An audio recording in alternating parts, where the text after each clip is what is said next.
Let's talk Tanya for the 10th of Shevat. We're getting some larger understandings over here over the course of the last few chapters. We understand now what Achdus Hashem is, the unity of Hashem, which is that there is nothing aside from Him. Despite the fact that there's creation and everything that's in creation, ultimately everything is only an expression of Hashem and His creative powers. We also understand what Klipa is. That Klipa is the opposite. Klipa asserts itself to be an independent entity.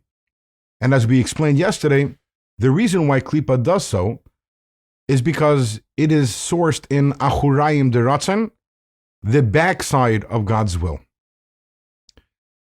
Klipa is synonymous with Avodah Zarah, with what the Torah calls idolatry. In fact, in the Torah, very often when it's talking about idols, the term that it uses to describe them is Elokim Acherim. Now, literally that translates as other gods, which is kind of funny, because there are no other gods. So why would you call an idol another god? But the Alter Rebbe explains over here, the words Elokim Acherim can also mean they receive their energy from Elokim, from God, but in what way? Acherim, which is similar to the word Achurayim, they receive from the backside of God's will, which is why they are Klipa, which is why they view themselves as an entity separate from God.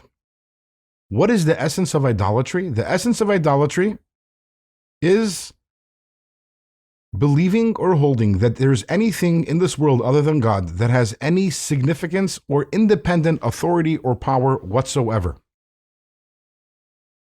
Which doesn't mean a denial of God. That doesn't mean that idolatry means that one denies the existence of God. A person who is an idolater can even believe that their idols are subordinate to God, but they are something. They are what we call a mitzias. They have an identity. They are something separate from God, which is subordinate from God, and which is subordinate to God. And ultimately, anything which considers itself to be a yesh, considers itself to be something other than God, that is what the essence of idolatry is all about. Which is why our sages tell us that arrogance is tantamount to idolatry. Why is that? What is arrogance? What is the essence of arrogance? Arrogance is, I exist, I am important. The truth is, the only thing that exists and the only thing that's important is Hashem. And to think anything other than that is Avodah Zarah, idolatry. So by now we have Achdus Hashem on one side, that we learned about in chapters 20 and 21, the unity of God, and what that means. There's nothing but God Himself. Then we learned about, in this chapter, we learned about in chapter 22, we learned about Avodah Zarah, idolatry, which its spiritual core and its essential definition is not a denial of God, but considering anything to be of importance and separate from God Himself.